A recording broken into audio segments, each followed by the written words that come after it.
Thank you to everyone who participated in last week's Mission Impossible challenge. This week is going to be just as fun, except it's going to require a different build setup than last week, and I got an excellent recommendation for you. Stay tuned for the weekly Mission Impossible briefing. After, I'll walk you through the recommended build specs for this week.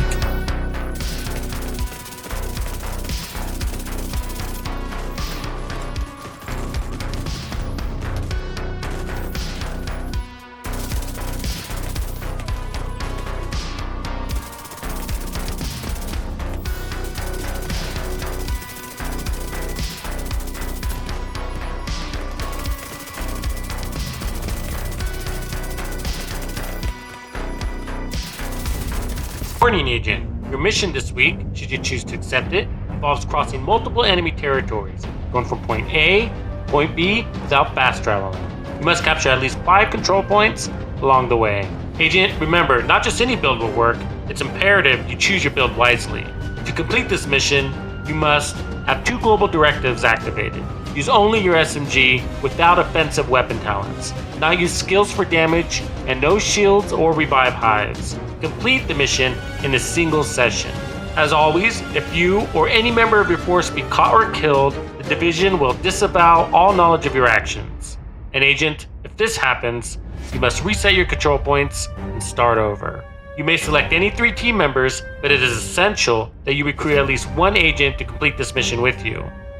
You have 7 days to complete the mission with your team. Rendezvous at Tux's Discord to check in using codename The Long Hike to be eligible for the Mission Impossible Challenge reward. More details will be waiting for you there. You can also do the same on Tux's Twitter. This message will self-destruct in 5 seconds. This build speaks for itself, so I'm going to let it do all the talking. Feast your eyes on what this build is capable of as I punch it out with a mob of NPCs at this heroic control point. This build is in cover, and I don't have a shield as you notice. A lot of that has to do with this little guy, the chatterbox. See, the RPM scales depending on how many enemies you have in front of you, up to 1400 RPM, that's a ton. Also, the mag has 60 rounds in it, and when you kill an enemy, it refills half of your magazine, which allows you to chain kill. And with the way I have this build set up, as long as you're firing, you're not dying.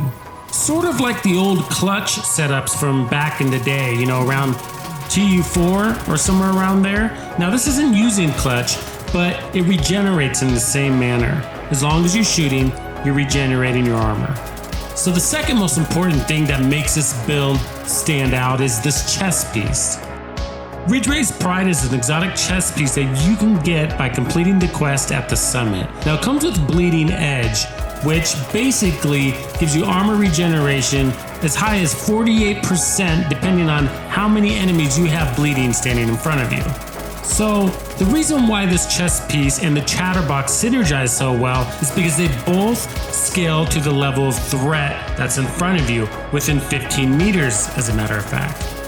So when you watch the gameplay, you'll notice I have a harder time, or I'm sort of weaker when it's a one-on-one engagement. But when I'm facing a mob, this build scales to that threat, and I'm actually more powerful and have more survivability the more enemies that are around me. So my job is not to focus fire on one, but to actually spread that love around and make sure I put a bullet in everybody around me so that I have them all bleeding and regenerating my armor.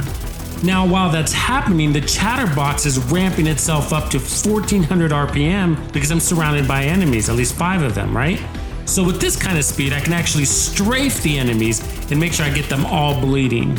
Once I do that, then I start focus firing and picking them off one at a time and still trying to keep them all bleeding at the same time and within that 15-meter range. So yes, this is a beautiful combo, and what I've learned, and I'm sure you have as well, is that speed kills. So speed rules, speed dominates in this game, even in PvP. And there are actually a lot of other SMGs out there that actually put out more damage per bullet than the chatterbox does. But because of the RPM, the 60 rounds in the mag, and the auto refill, which also attributes to speed, I think the chatterbox might be one of the best, if not the best, weapon for taking on multiple enemies in close quarter combat. That's saying something, because I like my Dark Winter, I like my MPX, I love the backfire, but this thing just shreds, it's undeniable. But keep in mind, I'm running over 1.7 million armor on this build, okay? So if you're trying to do a visual comparison in your head on the Chatterbox versus the Dark Winter, just keep that in mind. Now for the backpack, I'm running my one piece of Beltstone Armory for that 1% Armor Regen. Now it's got max armor, crit chance, crit damage, and it also has a 13% protection from Elites mod, and I rolled Adrenaline Rush for the talent. So I'm sure you've noticed that I'm putting on these protection from Elites mods. Now you can put on more crit damage mods here instead, and I did try that, but I felt like because I'm maxing out the RPM so often, I really couldn't tell the difference in my time to kill with more crit damage. The amount that I have here, and I'll show you the stats in a little bit, is enough. So because of that, because my DPS is sufficient for what I'm trying to do, which is be out of cover and face tank enemies, I've decided to do what I can to beef up my survivability. And I've taken my Invisishield concept and modified it for this build. So if you don't know what I'm talking about, Invisishield is a layered defensive system that allows you to be out of cover and survive without having to use a hard shield.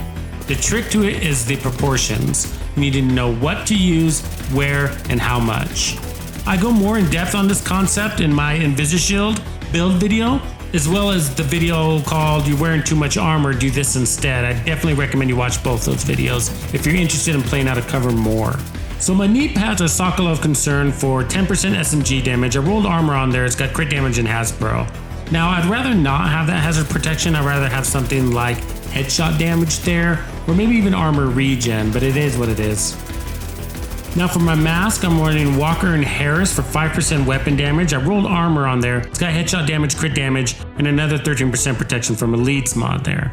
Now, you can also put Grupo here or a second piece of Sokolov Concern for 15% crit damage. You'll actually probably be better off that way.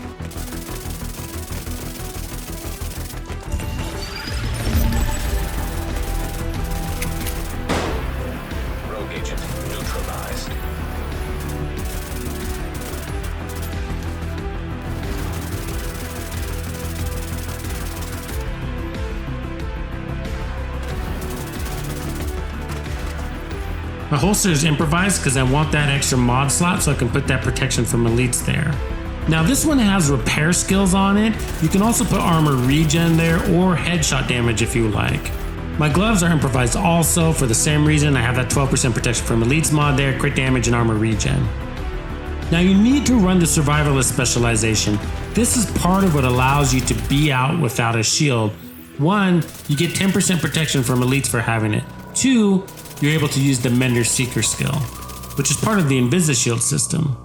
Now I have 58% crit chance and 132% crit damage. So for base armor regeneration, we have almost 21,000. Now that's not counting the Ridge Race Pride chest. And with Ridge Race Pride, I'm getting somewhere around 850 to 900,000 armor back per second. That's just insane, right? And that's why I've decided to run all these armor cores. If you like what you see here, be sure to check out my Chatterbox build series I just put out, where I give you 3 new builds and show you how to get your RPM over 1600 on this little beast. I'll drop links here and in the description area below. Going back to crit damage. Now 131% might not sound like a lot, especially since most SMG builds range somewhere between 175 to 225% crit damage. But the reason why this shreds just as fast as those other SMG builds is because of the amount of rounds you're putting in an enemy per minute, or per second really. With the Chatterbox, you're putting out about 60% more rounds per second than any other SMG out there.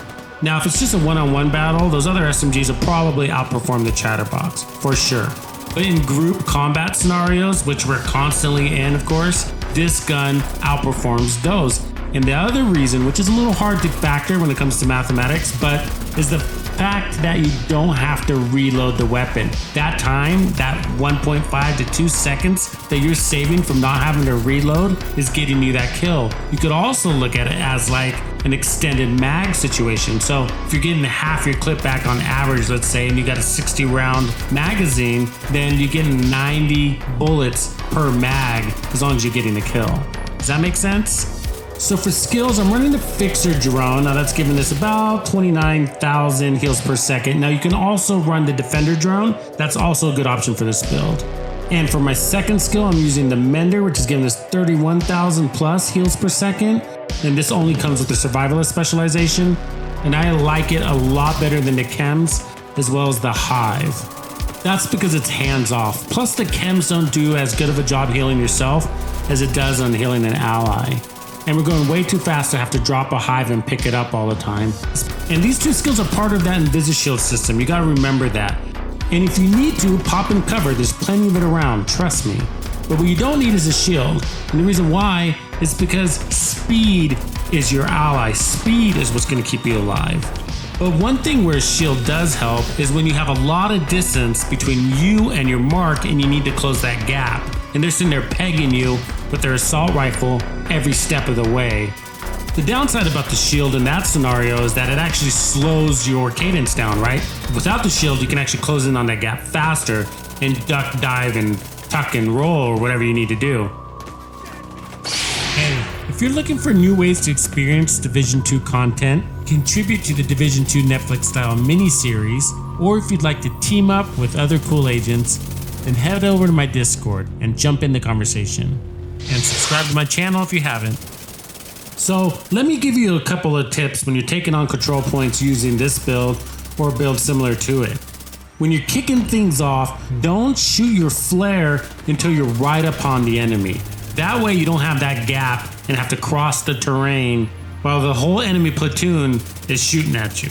Now when you're in enemy's face and then you pop the flare, the whole platoon is still going to be shooting at you, don't get me wrong, but now you have a chance with this build, and that's because you're going to proc Widgway's Pride's bleeding edge, right? And get them all to bleed and get that armor regen at 800 and something thousand per second. Okay, here's another tip. So when you're behind cover and you're about to pounce on an enemy, make sure you actually put out a couple of shots before you do. Now, that might sound counterintuitive because in most situations, the element of surprise is something you want as an advantage. But with this build, you're not afraid of hordes of enemies. You welcome that. You have to remember that. So, by putting out a couple of shots, you're alerting the enemies to rally on you. And when you do that, you're increasing the scaling of your damage output as well as your survivability. You're going to be better off taking on multiple enemies than you would be one-on-one. Now you're still going to win a one-on-one engagement, but you're not going to do very well if you're taking on one bad guy while there's 20 others shooting at you from across the field. You want them all to rally up on it. Now is a great time.